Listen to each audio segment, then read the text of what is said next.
viewers, welcome to Be a Book. இன்றைய தமிழ் வகுப்புல 6th standard and 7th standard new Tamil புக்ல கொடுக்கப்பட்டிருக்கக்கூடிய பிரித்தெழுதுக தான் பார்க்க போறோம். சேர்த்தெழுதுகக்கும் பிரித்தெழுதுகக்கும் பேசிக் என்ன அப்படின்னு பாத்தீங்கன்னா புணர்ச்சி விதிகள் அப்படின்னு சொல்லுவாங்க. இந்த புணர்ச்சி விதிகள் நம்மளுடைய ஸ்கூல் புக்ல எங்கெல்லாம் கொடுத்திருக்காங்க அப்படின்னு பாத்தீங்கன்னா 8th ஸ்டாண்டர்ட் தமிழ் புக்ல கொடுத்திருக்காங்க. அடுத்தது 9th ஸ்டாண்டர்ட் தமிழ் புக்லயும் இருக்கு.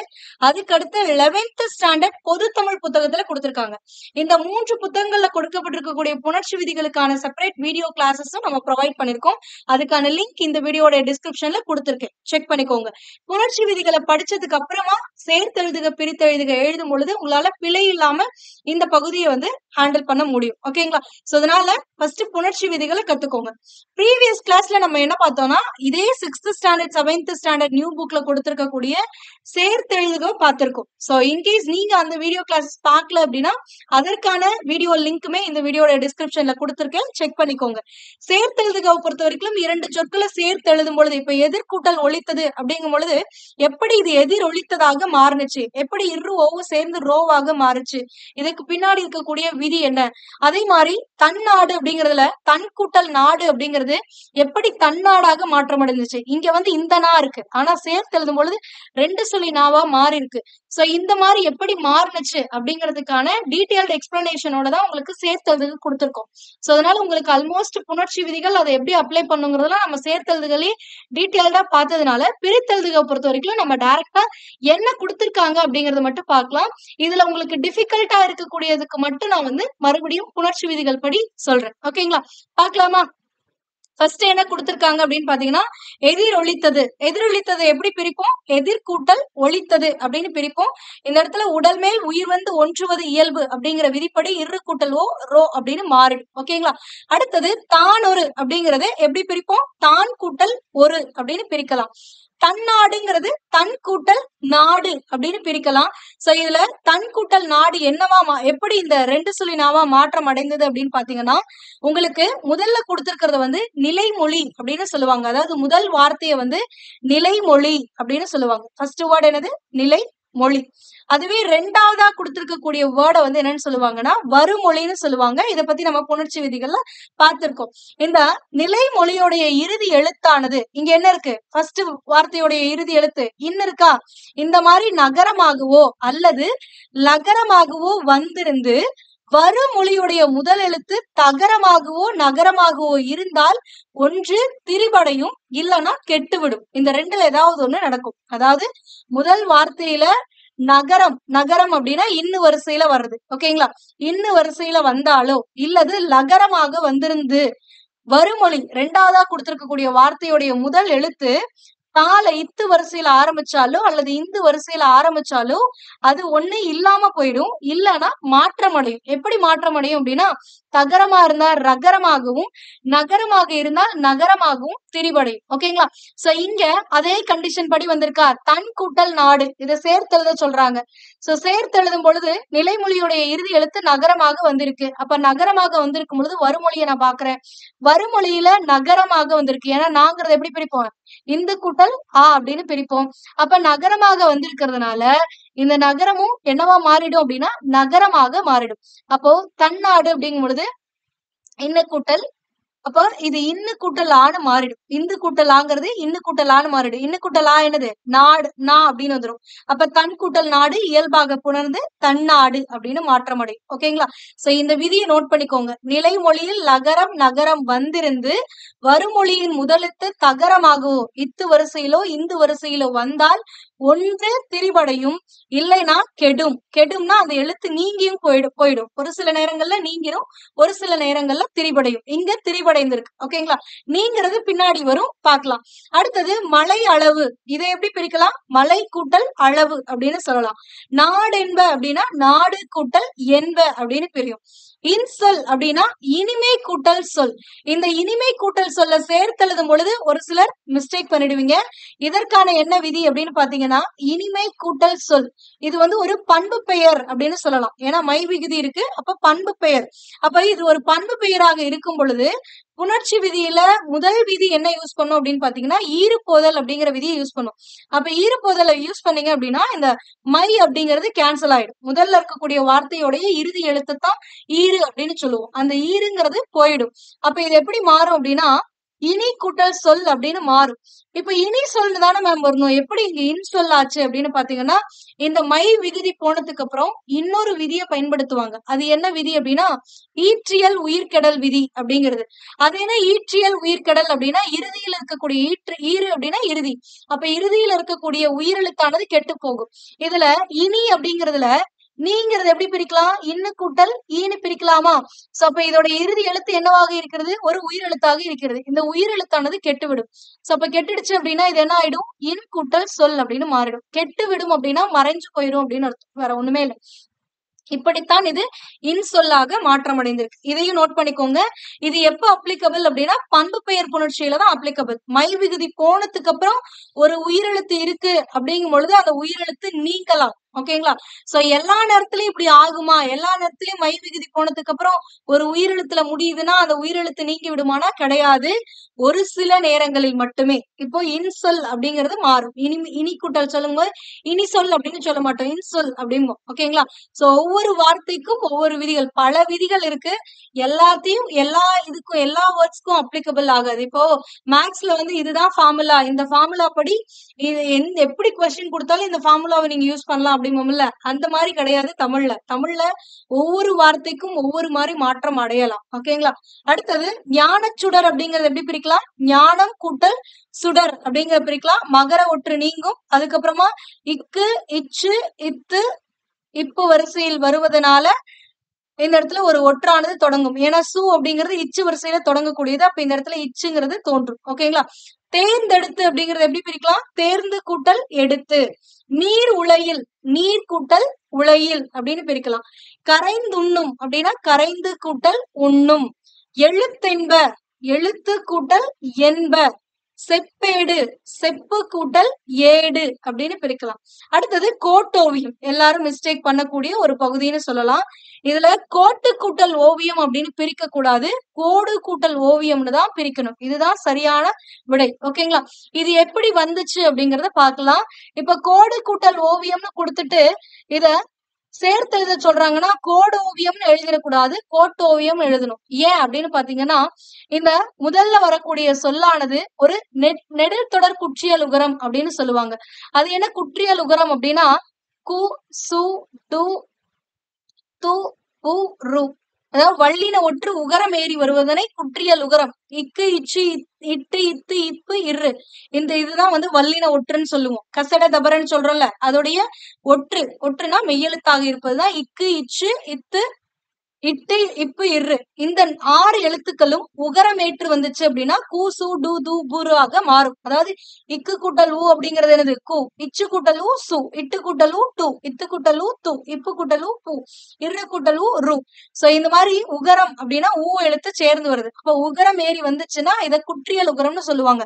அப்ப முதல்ல கொடுத்திருக்கக்கூடிய வார்த்தையோடைய இறுதி எழுத்து இந்த குற்றியல் உகரத்துல டூவாகவோ ரூவாகவோ இருந்தா நீங்க ஒரு விஷயத்த செக் பண்ணும். என்னன்னா அந்த முதல் வார்த்தை ஒரு நெடில் தொடர் குற்றியலுகரமா இல்ல உயிர் தொடர் குற்றியலுகரமா அப்படிங்கறத செக் பண்ணும். சோ இங்க நெடில் தொடர் குற்றியலுகரம் அப்படின்னா ஒரு நெடில் எழுத்து, அதை தொடர்ந்து ஒரு குற்றியலுகர எழுத்து இருந்துச்சு அப்படின்னா அததான் நெடில் தொடர் குற்றியலுகரம்னு சொல்லுவோம். இங்க கோ அப்படிங்கிறது ஒரு நெடில் எழுத்து. ஓகேங்களா? அப்ப கோ கூட்டல் டூ கோடு அப்படிங்கிறோம். அப்ப ஒரு நெடில் எழுத்து ஒரு குற்றியலுகரம் இருக்கிறதுனால இது நெடில் தொடர் குற்றியலுகரம்னு சொல்லுவாங்க. இந்த மாதிரி டூரு வந்து அது நெடில் தொடர் குற்றியலுகரமாக இருந்தால் ஒற்றானது இரட்டிக்கும். இந்த விதியை நோட் பண்ணிக்கோங்க. ஒற்றானது இரட்டிக்கும்னா எந்த ஒற்று மேம்? ஒற்றுனா மெய்யெழுத்து, வேற ஒண்ணுமே கிடையாது. அப்ப மெய்யெழுத்தானது இங்க தோன்றும். அப்ப எந்த மெய்யெழுத்து தோன்றும்னா டூங்கிறத எப்படி பிரிப்போம்? இட்டு கூட்டல் ஊன்னு பிரிப்போமா? அப்போ இதுல இருக்கக்கூடிய மெய்யெழுத்து என்னது? இட்டு. அதுதான் இங்க சேரும், வேற ஒண்ணுமே இல்ல. அப்ப கோடுங்கிறது கோட்டுன்னு மாறும். முரடு அப்படின்னு இருந்துச்சுன்னு வச்சுக்கோங்களேன், இது எப்படி மாறும்? முரட்டு அப்படின்னு மாறும். ஓகேங்களா? இப்ப காடு அப்படின்னு இருக்குன்னா காட்டு அப்படின்னு வந்துடும். ஏன்னா காடு கூட்டல் ஆறுங்கிறது காட்டாறுன்னு மாறும். அப்ப எப்படி இட்டு வந்துச்சுன்னா இந்த விதிப்படிதான் வருது. சோ இதுக்கப்புறமா கோட்டு கூட்டல் ஓவியம்னு மாறிடுச்சா? இதுக்கு அடுத்து என்னன்னா நார்மலா குற்றியலுகர புணர்ச்சின்னு சொல்லுவாங்க. அதாவது டூங்கிறது இட்டு கூட்டல் ஊ. அடுத்து வருமொழியுடைய முதல் எழுத்து ஒரு உயிரெழுத்தாக வருகிறது. சோ இந்த மாதிரி ஒரு உயிரெழுத்தோட வந்துச்சு, ரெண்டாவதா வரக்கூடிய ஒரு சொல் உயிரெழுத்துல ஆரம்பிக்குதுன்னா உயிர்வரின் இந்த உட்குறளானது உயிரை விட்டு விட்டு ஓடும். சோ அப்ப உயிர்வரின் உட்குறள் மெய் விட்டு ஓடும் அப்படின்னு சொல்லுவாங்க. அப்ப இந்த உயிரெழுத்து வந்துச்சு அப்படின்னா முதல் சொல்ல இருக்கக்கூடிய இந்த உகரமானது இந்த மெய்யை விட்டு விட்டு ஓடும். அப்ப இது என்னவா மாறிடுனா கோ இட்டு இட்டு கூட்டல் ஓவியம் அப்படின்னு மாறும். இதற்கப்புறமா உடல் மேல் உயிர் வந்து ஒன்றுவது இயல்பு அப்படிங்கிற விதிப்படி மெய்யெழுத்தும் உயிரெழுத்தும் சேர்ந்து இட்டு கூட்டல் ஓங்கிறது என்னவா மாறிடும், டோனு மாறிடும். அப்படித்தான் நீங்க கோட்டோவியம்னு வந்திருக்கு. ஓகேங்களா, புரியுதா? ஆனா பிரித்தெழுதும் பொழுது கோடு கூட்டல் ஓவியம்னு தான் நீங்க பிரித்தெழுதணும். சேர்த்தெழுதும் பொழுதுதான் அந்த ஒற்று வரும். அடுத்தது வன்கீரை அப்படிங்கிறது வன்மை கூட்டல் கீரை. வன்மை அப்படின்னா வளமானது அப்படின்னு அர்த்தம். ஓகேங்களா, சோ அப்ப வன் கூட்டல் கீரை, வன்மை கூட்டல் கீரை. வனப்பில்லை, வனப்பு கூட்டல் இல்லை, உயர்வடைவோம், உயர்வு கூட்டல் அடைவோம். கேடில்லை அப்படின்னா கேடு கூட்டல் இல்லை, கேடில்லை அப்படின்னு மாறும். வாய்த்தீயின் அப்படின்னா வாய்த்து கூட்டல் ஈன். ஏன்னா தீ அப்படிங்கறது எப்படி பிரிக்கலாம், இத்து கூட்டல் ஈன்னு தான் பிரிப்போம். அப்ப வாய்த்து கூட்டல் ஈன். இந்த இடத்துல இந்த தூ வருது குற்றியல் உகரம். அப்ப இத்து கூட்டல் ஊன்னு மாறும். அப்ப இத்து கூட்டல் நூன்னு மாறும் பொழுது இரண்டாவது சொல் ஒரு உயிரெழுத்துல ஆரம்பிக்குது. அப்ப உயிரெழுத்து வந்துச்சுன்னா இந்த உகரம் கெட்டு அப்படியே இருக்கும். அப்ப இத்து கூட்டல் ஈ தி அப்படின்னு மாறி இருக்கும். ஓகேங்களா, அடுத்தது துயின்றிருந்தார் அப்படின்னா துயின்று கூட்டல் இருந்தார். ஏடெடுத்தேன் அப்படின்னா ஏடு கூட்டல் எடுத்தேன். பெருங்கடல் அப்படின்னா பெருமை கூட்டல் கடல். இந்த இடத்துல எப்படி இங்கு வந்துச்சுன்னு ஒரு சிலருக்கு சந்தேகம் வரும். இந்த பண்பு பெயர் புணர்ச்சி பெருங்கடல் எப்படி பிரிக்கலாம், பெருமை கூட்டல் கடல்னு பிரிக்கலாம். பிரிச்சதுக்கு அப்புறமா இதை சேர்த்து எழுதுங்க அப்படின்னு கேட்டிருந்தாங்கன்னா பெருமை கூட்டல் கடல் அப்படிங்கும் பொழுது இது வந்து ஒரு பண்பு பெயர். இப்ப மை விகுதியானது கெடும் ஃபர்ஸ்ட். அப்ப பெரு கூட்டல் கடல்னு தான் மாறும். ஆனா இந்த மாதிரி இரண்டு சொற்கள் சேரும் பொழுது இரண்டாவது சொல்லானது இக்கு இச்சு இத்து இப்பு இந்த வரிசையில தொடங்குச்சுன்னா ஒரு மெய்யெழுத்து தோன்றும். அந்த ரெண்டு சொல்லும் சேரும் பொழுது ஒரு மெய்யெழுத்தானது தோன்றும். அந்த மெய்யெழுத்து அதே எழுத்தாதான் எப்பயுமே இருக்கும். ஆனா எப்ப மாற்றம் அடையும் அப்படின்னு பாத்தீங்கன்னா இந்த பண்பு பெயர் புணர்ச்சியில மை விகுதி நீங்கினதுக்கு அப்புறமா ரெண்டு சொல் சேரும் பொழுது இக்கு இச்சு இத்து இப்பு வரிசையில வந்துச்சுன்னா இந்த இக்குக்கு இனமான மெல்லின ஒற்றுத்தான் இந்த இடத்துல போடணுமே தவிர இக்கே போற்றக்கூடாது, பெருக்கடல் அப்படின்னு போற்றக்கூடாது. ஓகேங்களா, அப்ப அது என்ன மேம் மெல்லின ஒற்று அப்படின்னா இந்த வல்லின எழுத்துக்கள் தான் என்னது, கா சா டா தா பா ரா இதெல்லாம் வல்லின எழுத்துக்கள் அப்படின்னு சொல்லுவோம். அப்ப மெல்லின எழுத்துக்கள் தான் என்னது, ஞ ஞ ந ந ம ந அப்படிம்போல. சோ இதுல இந்த வல்லின எழுத்துக்கு நேரா இருக்கக்கூடிய மெல்லின எழுத்து தான் மெல்லின ஒற்று அப்படின்னு சொல்லுவோம். அப்ப இக்கு வந்துச்சு, இக்கு வரிசையில ஆரம்பிக்குதுன்னா இந்த இடத்துல இங்கு போடணும். அதுவே இங்க இச்சு வரிசையில ஆரம்பிக்குது ரெண்டாவது சொல் அப்படின்னு பாத்தீங்கன்னா இங்கு போடணும். ஓகேங்களா, அதுவே இத்து வரிசையில வந்துச்சுன்னா இந்து போடணும், இப்பு வரிசையில வந்துச்சுன்னா இம்மு போடணும். இப்பே போற்றக்கூடாது. எப்போ பண்பு பெயர் புணர்ச்சியா வந்து அதுக்கப்புறம் இப்படி மாறும் பொழுதோ அல்லது அதாவது ரெண்டாவதா இந்த விதியை பயன்படுத்துறோம், ரெண்டாவதா இந்த வல்லினத்துல இக்கு இச்சு இத்துல ஆரம்பிக்குது அப்படிங்கும் பொழுது இந்த விதியை பயன்படுத்துவாங்க. ஓகேங்களா, தோரண மேடை அப்படிங்கிறது தோரணம் கூட்டல் மேடை. பூட்டும் கதவுகள், பூட்டும் கூட்டல் கதவுகள். இந்த இடத்துல ஏன் மேம் பூட்டு கதவுகள் இக்கு வரல அப்படின்னு பாத்தீங்கன்னா இங்கேயும் அதேதான், ஒரு மகர ஒற்றானது நீங்கும். எப்பயுமே ஒரு சொல்லுல முதல் சொல்லுல இறுதி எழுத்து இம்மாக இருந்துச்சு அப்படின்னா அந்த இம்மானது மறைந்து விடும், இல்லைன்னா புணரும் அப்படிம்பாங்க.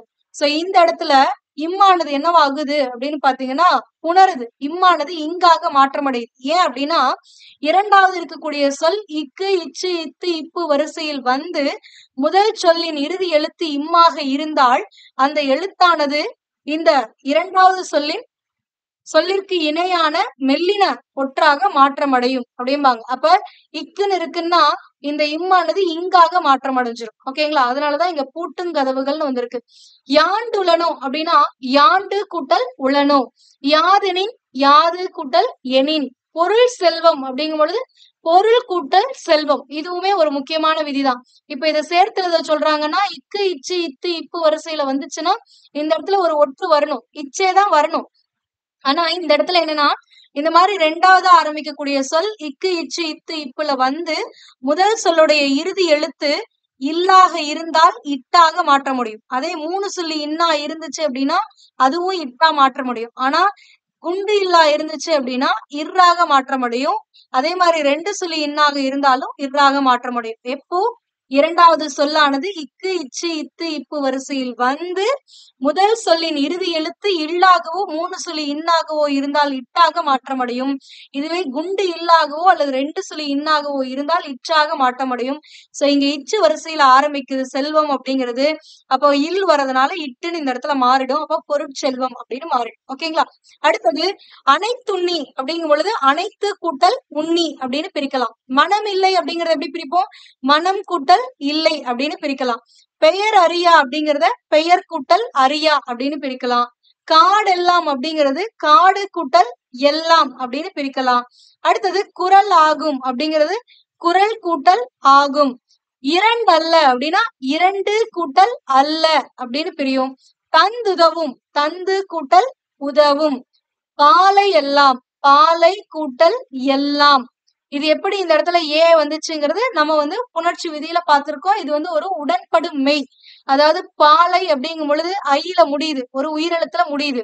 எல்லாம் அப்படிங்கிறது ஒரு உயிரெழுத்து. இந்த மாதிரி உயிரெழுத்துல முடிஞ்சு உயிரெழுத்துல தொடங்குது அப்படின்னா இந்த இடத்துல யகர மெய்யோ அல்லது வகர மெய்யோ தோன்றும். அததான் உடன்படு மெய் அப்படின்னு சொல்லுவோம். ஒருவேளை முதல் சொல்லானது ஐயே ஈயே ஈயே இந்த 3ல முடிஞ்சிச்சு அப்படின்னா ஈயானது தோன்றும். வேற ஏதாவது ஒரு உயிரெழுத்தா இருந்துச்சு அப்படின்னா இவ்வாக தோன்றும். அப்ப ஐங்கிறதுனால இந்த இடத்துல ஈங்கிறது தோன்றும். அப்ப ஈ கூட்டல் ஏவாக மாற்றமடையும். ஓகேங்களா? அதுதான் இங்க மாற்றம் அடைஞ்சிருக்கும். அடுத்தது எளிதாகும் அப்படிங்கறது எப்படி பிரிக்கலாம்? எளிது கூட்டல் ஆகும் அப்படின்னு பிரிக்கலாம். தான் என்று அப்படின்னா தான் கூட்டல் என்று. உடல் மேல் உயிர் ஒன்றுவது இயல்பு அப்படிங்கிற விதிப்படி இன்னு கூட்டலே நே அப்படின்னு மாற்றமடையும். நூல் ஆடை நூல் கூட்டல் ஆடை அதே மாதிரிதான் இல்லு கூட்டலா லா அப்படின்னு மாற்றமடையும்.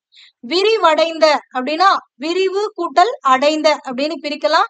இதுல ஊ அப்படிங்கிறது இவ்வு கூட்டல் ஊ. ஒரு உயிரெழுத்து வந்துச்சு அப்படின்னா அதற்கு முன்னாடி ஒரு உகரத்துல முடியுதுன்னா அந்த உகரம் கெட்டுவிடும். அப்ப இவ்வுன்னு மட்டும் இங்க வந்துரும். அப்ப இவ்வு கூட்டலா வா அப்படின்னு மாற்றமடையும். மின் அணு அப்படிங்கிறது மின் கூட்டல் அணு அப்படின்னு மாறும். இது எப்படி மாறுனுச்சு அப்படிங்கறத தெரிஞ்சுக்கோங்க. ஏன்னா நிறைய பேரு மின் கூட்டல் அணுங்கும் பொழுது மின்னு அப்படின்னு கூட போடுறதுக்கான வாய்ப்பு இருக்கு. ஏன்னா இன்னு கூட்டலாங்கிறது நான் அப்படின்னு மாறும்.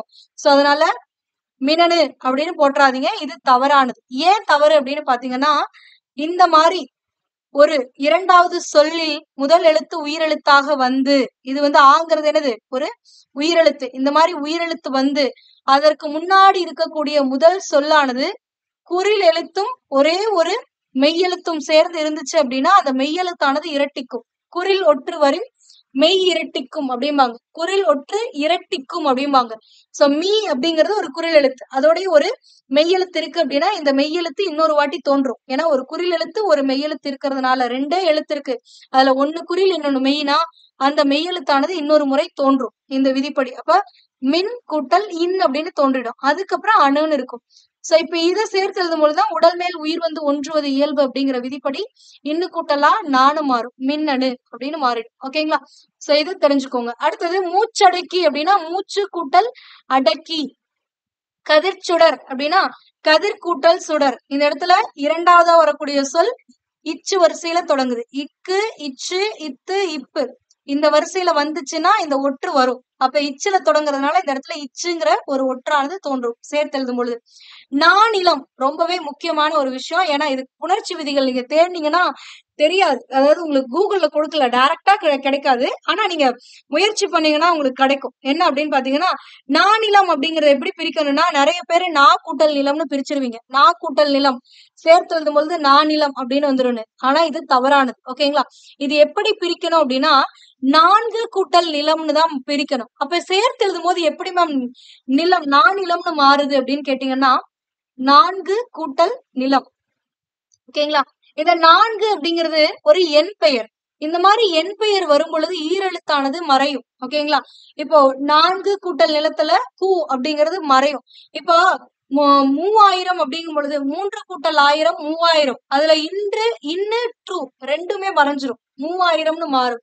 அந்த மாதிரிதான். சோ இந்த எண் பெயர்களுக்கு இறுதியில் இருக்கக்கூடிய சொற்கள் வந்து எப்படி மறையும் அப்படிங்கறத எண் பெயர் புணர்ச்சியில நம்மளுக்கு பார்த்திருக்கோம். ஓகேங்களா? அப்ப 4 கூட்டல் நிலம்ல கூவானது மறையும். அதற்கப்புறம் இது எப்படி இருக்கும்? நான் கூட்டல் நிலம்னு இருக்கும். ஓகேங்களா? இப்பதான் உங்களுக்கு முதல்ல நான் ஒரு விதி சொன்னேன். ஞாபகம் இருக்கா? என்னது? தன்னாடு அப்படின்னு மாறும் பொழுது முதல்ல வரக்கூடிய நிலைமொழியில் அகரமோ நகரமோ வந்து வருமொழியில் தகரமோ நகரமோ வந்தால் ஒன்று திரிபடையும், இல்லனா கெட்டு விடும்னு சொன்னா திரிபடைஞ்சதை பாத்தீங்க. இந்த இடத்துல இந்தானது இன்னாக மாற்றம் அடைஞ்சிச்சு. இந்துங்கிறது இன்னாக மாற்றம் அடைந்து தன்னாடுன்னு மாறுனுச்சு. இது ஒரு வகையானது. ஓகேங்களா? ஒரு சில நேரங்கள்ல இந்த இடத்துல இருக்கக்கூடிய இந்த இந்தானது மறைஞ்சே போயிடும். அதுதான் இந்த இடத்துல கொடுத்திருக்காங்க. வேற ஒண்ணுமே இல்ல. சோ அப்ப நான் நிலம் அப்படிங்கும் பொழுது 4 கூட்டல் நிலம்ங்கிறத கூவானது மறைந்து விடுகிறது ஈறுபோதல் விதியின்படி. அதற்கப்புறம் நான் கூட்டல் நிலம்னு வருது. சோ இப்போ இந்த நிலைமொழியுடைய இறுதி எழுத்து இன்னாக இருக்கிறது. இன்னாக இருந்து வருமொழியுடைய முதல் எழுத்து நீனா இந்து கூட்டல் ஈன்னு இருக்கா? சோ இந்த மாதிரி இருந்துச்சு அப்படின்னா இதுல இருக்கக்கூடிய இந்த நகரமானது மறைந்து விடும். நகரம் மறைந்துருச்சு அப்படின்னா என்ன ஆயிடும்? நான் கூட்டல் இந்த இடத்துல இந்து மட்டும் போயிட்டு இளம் அப்படின்னு மாறும். சோ இப்ப இன்னு கூட்டல் ஈங்கிறது என்னவா மாறிடும்? நீயா மாறிடும். இப்படித்தான் நானிலமாக மாற்றம் அடைந்தது. ஓகேங்களா? புரிஞ்சுதா எப்படின்னுட்டு? சோ இது ரொம்ப இம்பார்ட்டன்ட், நோட் பண்ணி வச்சுக்கோங்க. என்ன அப்படின்னா நிலைமொழியில் ஈரானது லாவாகவோ நாவாகவோ வந்து வருமொழியின் முதல் எழுத்தானது தகரமாகவோ நகரமாகவோ இத்து இந்து வரிசையில் வந்தால் தகரமாக இருந்தால் ரணகரமாக மாற்றமடையும், நகரமாக இருந்தால் நகரமாக மாற்றமடையும். இது திரிபு அப்படின்னு சொல்லுவோம். ஒரு சில நேரங்களில் நகரத்திற்கு பின்பு நகரம் வந்தால் அந்த நகரமானது கெட்டுவிடும். சோ அந்த விதிப்படின்னு தான் இங்க இந்து கெட்டு போயிடுச்சு. சோ அதனால மாற்றம் அடைஞ்சிருக்கு. ஓகேங்களா? அடுத்தது கல் எடுத்து அப்படிங்கறத கல் கூட்டல் எடுத்துன்னு பிரிக்கலாம். பொருள் உடைமை அப்படிங்கும் போது பொருள் கூட்டல் உடைமை அப்படின்னு பிரிக்கலாம். உடல் மேல் உயிர் வந்து ஒன்றுவது இயல்புங்கிற விதிப்படி இல்லு கூட்டல் லூ அப்படின்னு மாறிடும். போகி பண்டிகை அப்படிங்கும் பொழுது போகி கூட்டல் பண்டிகைன்னு பிரிக்கலாம். இதுவுமே அதேதான். இரண்டாவதா வரக்கூடியது இக்கு இச்சு இத்து இப்பு வரிசையில வந்துச்சு அப்படின்னா ஒற்று வரும். அப்ப இப்பு வரிசையில வரதுனால இந்த இடத்துல போகி பண்டிகைன்னு வரும். கண் உறங்கு அப்படிங்கிறது கண் கூட்டல் உறங்கு அப்படின்னு பிரிக்கலாம். பாட்டிசைத்து பாட்டு கூட்டல் இசைத்து பாட்டிசைத்து, அதாவது டூங்கும் பொழுது இட்டு கூட்டல் ஊனு வரும். சோ இரண்டாவது சொல்ல உயிரெழுத்து வரதுனால உயிர்வரின் உக்குரல் மெய்யை விட்டு ஓடும். சோ அப்ப இந்த உகரமானது கெட்டுவிடும். அப்ப பா இட்டு இட்டு கூட்டல் இசைத்துன்னு வரும். அடுத்தது இந்த இட்டும் இந்த ஈயும் சேர்ந்து உடல் மேல் உயிர் வந்து ஒன்றுவது இயல்புங்கிறது விதிப்படி இட்டு கூட்டலி டீன்னு மாறி. ஓகேங்களா? பொறை உடைமை அப்படின்னா பொறை கூட்டல் உடைமை பொறை உடைமை. ஓகேங்களா? நன்றி அறிதல் அப்படின்னா நன்றி அறிதல், நன்றி கூட்டல் அறிதல் நன்றி அறிதல். அதாவது நன்றி அறிதல் எப்படி பிரிக்கலாம்? நன்றி கூட்டல் அறிதல். படிப்பறிவு படிப்பு கூட்டல் அறிவு. பசியின்றி அப்படின்னா பசி கூட்டல் இன்றி அப்படின்னு பிரிக்கலாம். அடுத்தது கைப்பொருள் அப்படின்னா கை கூட்டல் பொருள். இந்த கை பை இதெல்லாம் வருது. இந்த ஓரெழுத்து ஒரு மொழி இன்னும் சொல்லுவோம் இல்ல, அதாவது ஒரு எழுத்துலயே ஒரு பொருள் தரக்கூடியதான் ஓரெழுத்து ஒரு மொழின்னு சொல்லுவோம். அந்த மாதிரி வார்த்தைகள் வரும் பொழுது கொஞ்சம் கேர்ஃபுல்லா இருங்க. இந்த கை பையெல்லாம் வரும் பொழுது ஒரு சில நேரங்கள்ல ஒற்று தோன்றும், ஒரு சில நேரங்கள்ல மெய்யெழுத்து தோன்றாது. இதுவே இந்த கையையும் கல்லையும் சேர்த்து எழுதுங்க அப்படின்னா அப்படியே தான் எழுதணும். கைகள் அப்படின்னு தான் எழுதணும். இந்த இடத்துல ஒற்று வராது. என்னதான் இது இக்கு வரிசையில வந்தாலுமே, அதாவது இரண்டாவதாக இருக்கக்கூடியது இக்கு வரிசையில தொடங்கினாலுமே இந்த இடத்துல ஒற்று வராது. இதுக்குதான் வல்லினம் மிகுமிடம் மிகா இடம் அப்படிங்கறத நம்ம படிக்கணும். ஓகேங்களா? சோ இந்த மாதிரி ஓரெழுத்து ஒரு மொழி வரும் பொழுது அது கல் அப்படிங்கிற ஒரு வார்த்தையோட புணருது அப்படின்னா ஒற்றானது மிகாது, வல்லினம் மிகாது. ஆனா அதுவே ஒரு பொருளோட இதாகுது அப்படிங்கும் பொழுது ஒற்றானது மிகும். அப்ப கைப்பொருள் அப்படின்னு வரும். ஓகேங்களா? அடுத்தது மாசற அப்படிங்கிறது மாசு கூட்டல் அற. இடவெல்லாம் அப்படின்னா இட கூட்டல் எல்லாம் இடம் எல்லாம். அவ்வுருவம் அப்படின்னா கூட்டல் உருவம். இது எப்படி மேம் புணர்ந்தது அப்படின்னா முதல்ல இருக்கக்கூடிய ஒரு சொல்லோடையது உயிரெழுத்து, இரண்டாவதா இருக்கக்கூடியது உயிரெழுத்து. அப்போ உயிரெழுத்துல முடிஞ்சு உயிரெழுத்துல தொடங்குதுன்னா எகரமை தோன்றணும், இல்லைன்னா வகரமை தோன்றணும். ஏன்னா உயிரும் புணராது. சோ அப்படிங்கும் பொழுது ஒரு மெய் எழுத்தானது நடுவுல தோன்றணும். சோ முதல்ல இருக்கக்கூடிய வார்த்தை வந்து ஐயிலையோ ஈயிலையோ இருந்துச்சு அப்படின்னா ஈ தோன்றும். இதுவே வேற ஏதாவது ஒரு உயிரெழுத்தா இருந்துச்சு அப்படின்னா இவ்வு தோன்றும். ஓகேங்களா? சோ இந்த இடத்துல ஆல தோன்றுது. ஆங்கிறது வந்து ஈ ஈ கிடையாது. அப்ப வேற ஒரு எழுத்துங்கிறதுனால இந்த இடத்துல இவ்வு தோன்றும். அப்ப ஆ கூட்டல் இவ்வு கூட்டல் உருவம்னு வரும். ஆ கூட்டல் இவ்வு கூட்டல் உருவம். அப்ப இவ்வு கூட்டல் ஊவாக மாற்றமடையும். ஓகேங்களா? அடுத்தது இதுல ஏன் மேம் இப்ப இன்னொரு ஊ வந்துச்சு அப்படின்னு கேட்பீங்க ஒரு சிலர். இப்ப ஆ கூட்டல் உருவம் அப்படின்னு சேர்த்து எழுதும் பொழுது இது ஃபர்ஸ்ட் என்ன ஆகும்னா இந்த விதிப்படி உடன்படு மெய் விதிப்படி அவ்வு கூட்டல் உருவம்னு தான் வரும். ஓகேங்களா? ஆனா அதுக்கப்புறம் என்ன ஆகுதுன்னா தனிக்குறில் ஒற்று இரட்டிக்கும் அப்படின்னு ஒரு விதி பார்த்தோம். ஞாபகம் இருக்கா? ஒரு குறில் எழுத்து ஒரு மெய் எழுத்து இருந்துச்சுன்னா அந்த மெய் எழுத்தானது இரட்டிக்கும். அப்ப அவ்வு கூட்டல் இவ்வு கூட்டல் உருவம் அப்படின்னு மாறும். சோ இதுக்கப்புறம் தான் இவ்வு கூட்டல் ஊவாக மாற்றமடைந்து அவ்வுருவம்னு வரும். இந்த இடத்துல 2 விதி பயன்படுத்தியிருக்கோம். ஒண்ணு உடன்படுமை. உடன்படுமை வந்ததுக்கு அப்புறம் தனிக்குறில் ஒற்று அப்படிங்கிறது ஒண்ணு வந்திருக்கு. தனிக்குறில் ஒற்று இரட்டிக்கும். சோ அந்த விதியின்படி மாற்றமடையும். ஓகேங்களா? அடுத்தது நின்றிருந்த. நின்று கூட்டல் இருந்த. ஆழக்கடல் அப்படின்னா ஆழம் கூட்டல் கடல். மகரமை நீங்கி ஆழ கூட்டல் கடல் வரும். இது இக்கு வரிசையில ஆரம்பிக்கிறதுனால இந்த இடத்துல இக்குங்கிறது தோன்றும். ஆழக்கடல். அடுத்தது விண்வெளி அப்படின்னா விண் கூட்டல் வெளி. கண்டறி கண்டு கூட்டல் அறி. ஓய்வற அப்படின்னா ஓய்வு கூட்டல் அற ஓய்வற. தட்ப வெப்பம் அப்படின்னா தட்பம் கூட்டல் வெப்பம். ஏன் நம்ம இங்க ஒட்டு இந்த மகரமை போனதுக்கு அப்புறம் இவ்வுங்கிறது வரல, தட்ப வெப்பம் அப்படின்னு வராதா அப்படின்னா வராது. ஏன் வராது? இக்கு இச்சு இத்து இப்பு இந்த வரிசையில ஆரம்பிச்சாதான் இந்த இடத்துல ஒற்று வருமா வராதா நம்ம செக் பண்ணோம். அந்த வரிசையில வந்து கூட ஒரு சில நேரங்கள்ல ஒற்றானது வராம கூட போகும். ஓகேங்களா? அதுக்குதான் வல்லினம் மிகுமிடம் மிகா இடம் நம்மளுக்கு தெரிஞ்சிருக்கணும். ஓகேங்களா?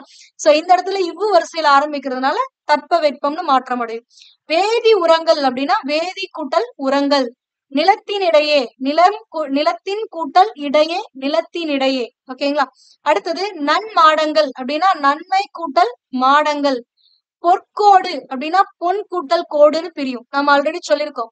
இக்கு இத்து இப்பு இந்து இச்சு இந்த 4 வரிசைகள்ல வந்து முதல் சொல்லுடைய இறுதி எழுத்தானது இல்லாகவோ அல்லது இன்னாகவோ இருந்தால் இர்ராக மாற்றமடையும். இதுவே பொது லகரமாகவோ அல்லது 3 சுழி இன்னாகவோ இருந்துச்சு அப்படின்னா இட்டாக மாற்றமடையும். அப்ப பொற்கோடு அப்படிங்கறது எப்படி பிரிக்கலாம்னா பொன் கூட்டல் கோடுன்னு தான் பிரிக்கணும். சோ அப்ப பொன் கூட்டல் கோட்டு அப்படின்னு பிரிக்கும் பொழுது இந்த கோ அப்படிங்கறதுல முதல் எழுத்து என்னது? இக்கு வரிசை. அப்ப இக்கு வரிசையில வரதுனால இந்த இடத்துல இக்கு வரிசையில வந்து முதல் சொல் இன்னாக இருக்கிறதுனால இதாக மாற்றமடையும். ஓகேங்களா? வெண்குடை அப்படிங்கறத வெண்மை கூட்டல் குடை அப்படின்னு பிரிக்கலாம். அடுத்தது சீரிழமை அப்படிங்கும் பொழுது சீர்மை கூட்டல் இளமை அப்படின்னு பிரிக்கலாம். அடுத்தது இந்த 66ல இன்னொரு சந்தேகம் ஒரு சிலருக்கு வரும். வெண்மை கூட்டல் குடை அப்படின்னீங்கல்ல. சோ ஈறுபோதல் விதியின்படி சேர்த்து எழுதும் பொழுது மை போயிருச்சு. அப்ப வெண் கூட்டல் குடைன்னு வருது. இக்கு வரிசையில் ஆரம்பிக்குதுல, அப்ப இங்க ஒரு இக்கு வரணுமா அப்படின்னா வரக்கூடாது. ஏன்னா ஆல்ரெடி இங்க என்ன இருக்கு? ஒரு ஒற்றானது இருக்கிறது. அதனால நீங்க வெண்குடை அப்படின்னு இயல்பாகத்தான் உணரும். ஓகேங்களா? சோ எப்பதான் இது வரும் அப்படின்னு பாத்தீங்கன்னா எப்ப இந்த ஒற்று வரும்னா இக்கு இச்சு இத்து இப்போ வரிசையில 2வது சொல்ல ஆரம்பிச்சு முதல் சொல்லானது ஒரு உயிரெழுத்துல முடிஞ்சிருந்தா மட்டும்தான் வந்து உங்களுக்கு உயிரெழுத்தோ உயிர்மை எழுத்தாக இருந்தால் மட்டும்தான். உயிர்மை எழுத்து உயிரெழுத்துலதான் முடியும். சோ அப்படி இருந்தால் மட்டும்தான் அந்த இடத்துல ஒற்றானது வல்லினமாகனது மிகும். ஓகேங்களா? அடுத்தது இடப்புறம் அப்படிங்கறத இடம் கூட்டல் புறம். இதை நிறைய பேர் தப்பா போடுறீங்க. இடது கூட்டல் புறம்னு போடுறீங்க. இடது கூட்டல் புறம் வராது. ஏன்னா இப்ப நான் சொல்லணும்னா உடனே கமெண்ட்ஸ்ல வந்து இல்ல மேம் இடது புறம் தான் வரும் அப்படிம்பீங்க. இடது கூட்டல் புறம் தவறு. இடம் கூட்டல் புறம் தான் வந்து சரியானது. அப்ப எப்படி புணரும் அப்படிங்கறதையும் நீங்க தெரிஞ்சுக்கிட்டீங்கன்னா இந்த சந்தேகம் வராது. என்னன்னா இப்ப இடம் கூட்டல் புறம் சேர்த்தெழுதுக அப்படிங்கும் பொழுது எப்படித்தான் சேர்த்தெழுதுவீங்க? இடப்புறம்னு தான் சேர்த்தெழுதுவீங்க. எப்படி? ஃபர்ஸ்ட் மகர ஒற்று நீங்கும். அப்ப மகர ஒற்று நீங்கினுச்சுன்னா இட கூட்டல் புறம்னு வரும். அடுத்தது நம்ம சொல்லியிருக்கோம் 2வதா வரக்கூடிய சொல்லானது இக்கு இச்சு இத்து இப்பு வரிசையில வரணும்னு. இங்க இப்பு வரிசையில பூங்கிறது என்னது? இப்பு கூட்டல் ஊதான். அப்ப இப்பு வரிசையில தொடங்குறதுனால இந்த இடத்துல ஒற்றானது தொடங்கணும். ஏன் ஒற்று தொடங்கும்னா டேங்கிறது என்னது? இட்டு கூட்டல் ஆ ஒரு உயிரெழுத்துல முடியுது. இந்த இடத்துல ஒரு ஒற்று இல்ல அப்படிங்கும் பொழுது இந்த இடத்துல ஒரு ஒற்றானது மிகும். அப்ப இடப்புறம் அப்படின்னு மாற்றம் அடையும். ஓகேங்களா? சோ அப்படித்தான் இந்த இடப்புறம் தோன்றுச்சு. ஓகேங்களா? சோ அப்ப இடம் கூட்டல் புறம் தான் சரியானது. பொய் அகற்றும் அப்படின்னா பொய் கூட்டல் அகற்றும். செந்தமிழ் அப்படின்னா செம்மை கூட்டல் தமிழ். இதுலயும் ஒரு சிலருக்கு டவுட் வரும். அது எப்படி மேம் செம்மை கூட்டல் தமிழ் இந்து எங்க இருந்து வந்துச்சு அப்படின்னு சொல்லிட்டு. சோ இதற்கான விதி என்னன்னு பாத்தீங்கன்னா ஃபர்ஸ்ட் செந்தமிழ் அப்படிங்கிறது செம்மை கூட்டல் தமிழ்ங்கிறது பிரித்து எழுதணும். ஓகேங்களா? ஆனா இப்ப செம்மை கூட்டல் தமிழை எப்படி சேர்த்து எழுதணும் அப்படிங்கறத தெரிஞ்சுக்கோங்க. இப்போ இது பண்பு தொகை அப்படிங்கறதுனால ஃபர்ஸ்ட் என்ன ஆகும் அப்படின்னா மை விகுதியானது போகும். அப்போ செம் கூட்டல் தமிழ்னு தான் வரும். நம்ம ஆல்ரெடி சொல்லியிருக்கோம். இரண்டாவது சொல்லானது இக்கு இச்சு இத்து இப்பு வரிசையில் வந்து ஒரு மகர மெய்யானது இருக்கிறது அப்படின்னா இந்த மகரமானது திரிபடையும், நீங்காது திரிபடையும். ஓகேங்களா? பண்பு பெயர் புணர்ச்சியில. அப்ப தமிழ் அப்படிங்கிறது இத்து வரிசையில தொடங்குது. அப்ப இத்து வரிசையில வரும் பொழுது இந்த இடத்துல ஒற்று வருமா அப்படின்னா ஒற்று வராது. ஆனா அதற்கு பதிலா இங்க இருக்கக்கூடிய மகர மெய்யானது, மகர மெய்யா இருந்தா மட்டும்தான் இந்த இது. அப்ப மகர மெய்யானது என்னவா மாற்றம் அடையும் அப்படின்னா இத்துக்கு இனமான மெல்லின மெய்யாக மாற்றம் அடையும். அது என்ன மெல்லின இனமென்மை தோன்றும் அப்படிம்பாங்க. சோ இனமென்மை அப்படின்னா என்னன்னா வல்லின எழுத்துக்கள் என்ன க ச ட த ப ர. அப்ப இக்கு இச்சு இத்து இட்டு இப்பு இரு. ஓகேங்களா? இது வல்லினம். ஓகேங்களா? இந்த வல்லினத்துக்கு இனமான மெல்லினம் அப்படின்னா ஞ ஞ ந ந ம ன்னு சொல்றல இது வந்து மெல்லினம். ஓகேங்களா? அப்ப இக்குன்னு இருந்தா இஞ்சு போடணும். ஓகேங்களா? ஆனா இத்துன்னு இருந்தா இதற்கு இனமான மெல்லினம் என்னன்னா இந்து. அததான் இந்த இடத்துல போட்டிருக்காங்க. அதாவது இம்மானது இந்தாக திரிபடையும். அப்ப செந்தமிழ் அப்படின்னு மாற்றம் அடையும். இது எப்ப பண்ணணும் அப்படின்னா பண்பு பெயர் புணர்ச்சியா இருக்கணும். பண்பு பெயர் புணர்ச்சியா இருந்து மை விகுதி போனதுக்கு அப்புறம், அதாவது ஈறுபோதல் விதியின்படி மையானது போயிடும். ஒரு வாட்டி தான் ஈறுபோதல் அப்படிங்கிறது செயல்படும். அதாவது இப்ப மை போயிடுச்சு அப்புறம் இன்னு போயிடும், அப்புறமா இந்து வந்துச்சுன்னு சொன்னா அது தவறு. ஒரு வாட்டி தான் ஈறுபோதல்னா ஒரு வாட்டி தான் நீங்க பயன்படுத்தணும். அப்ப ஈறுபோதல் விதியின்படி மை தான் போகும். ஏன்னா ஒரு சிலர் என்ன பண்ணுவீங்கன்னா இந்த மரம் கூட்டல் கிளையும் இதையும் கன்ஃபியூஸ் பண்ணுவீங்க. மரம் கூட்டல் கிளையில இம்மானது மகர மெய்யானது நீங்கும். அப்ப மர கூட்டல் கிளைன்னு மாறும். அதுக்கப்புறம் ஒற்று மிகும். அதெல்லாம் ஓகே. ஆனா இந்த எடுத்த உடனே ஒரு வார்த்தையோட இறுதி சொல் இம்மாக இருந்தால்தான் ஈறுபோதல் விதியின்படி இம்மு மறையும். ஓகேங்களா? ஆனா இங்க எடுத்த உடனே இம்முலாம் இல்ல. ஃபர்ஸ்ட் மைதான் இருந்துச்சு. மை போனதுக்கு அப்புறம் தான் இம்மு இருக்கு. அப்படிங்கிற பட்சத்துல நீங்க என்ன பண்ணணும் அப்படின்னா இந்த மகர மெய்யானது திரிவுதான் அடையுமே தவிர மறையாது. அப்ப எப்படி திரிவடையும் அப்படின்னா இந்த இரண்டாவதா இருக்கக்கூடிய சொல்லி அந்த வல்லின சொல்லை பொறுத்து மாற்றமடையும். இக்காக இருந்தால் இங்காக, இச்சாக இருந்தால் இன்றாக, இட்டாக இருந்தால் இன்னாக, இத்தாக இருந்தால் இந்தாக, இப்பாக இருந்தால் இம்மாக மாற்றமடையும். அப்ப இங்க இத்து இருக்கிறதுனால இந்தாக மாற்றமடையும். செந்தமிழ். அமுது என்று அப்படிங்கறது எப்படி பிரிப்போம்? அமுது கூட்டல் என்று. செம்பயிர் அப்படிங்கிறது செம்பயிர். அவ்வளவுதான். இந்த இடத்துல வந்து எந்த ஒரு மாற்றமும் அடையல. மை போனதுக்கு அப்புறம் செம்பயிர்னு வரும். ஏன்னா இப்புக்கு இனமான இனமென்மை என்னத்தான் வரும். அதாவது நீங்க கேட்கலாம் மேம் இக்கு மை போனதுக்கு அப்புறம் இக்கு இச்சு இத்து இப்பு வரிசையில வருது இல்ல, அப்ப இங்க இரண்டாவதா இருக்கக்கூடிய இம் அப்படிங்கிறது மாற்றம் அடையுமானா ஆமா மாற்றம் அடையும் தான். ஆனா இப்புக்கு இனமான மெல்லின எழுத்து என்னதான் இம்முதான். அதனால அப்படியே தான் இருக்கும். ஓகேங்களா? அப்ப செம்பயிர் அப்படின்னு மாற்றம் அடையுது. ஓகேங்களா? சோ இதுதான் உங்களுக்கு 6th standard and 7th standard new புக்ல கொடுத்திருக்கக்கூடிய பிரித்து எழுதுக 72 பிரித்து எழுதுக இருக்கும். ஓகேங்களா? மொத்தமாவே 72 இருக்கும். இதே மாதிரி சேர்த்து எழுதுக தனியா கொடுத்தாச்சு. அது இதையும் கம்பைன் பண்ணாதீங்க. நிறைய இருக்கே மேம் அப்படிம்பீங்க. சேர்த்து எழுதுக ஒரு 69 இருக்கும். அது முந்தைய வகுப்புலயே நம்ம பார்த்தாச்சு. இவ்வளவுதான். ஓகேங்களா? சோ அடுத்த வகுப்புல தமிழ் பகுதியில இருக்கக்கூடிய மற்ற இலக்கண பகுதிகளை பார்க்கலாம். மரபு தொடர் இந்த மாதிரி நிறைய இருக்கு. சோ அதற்கான இதெல்லாமே வந்து பார்க்கலாம். For more videos, stay tuned with BA Book. Thank you.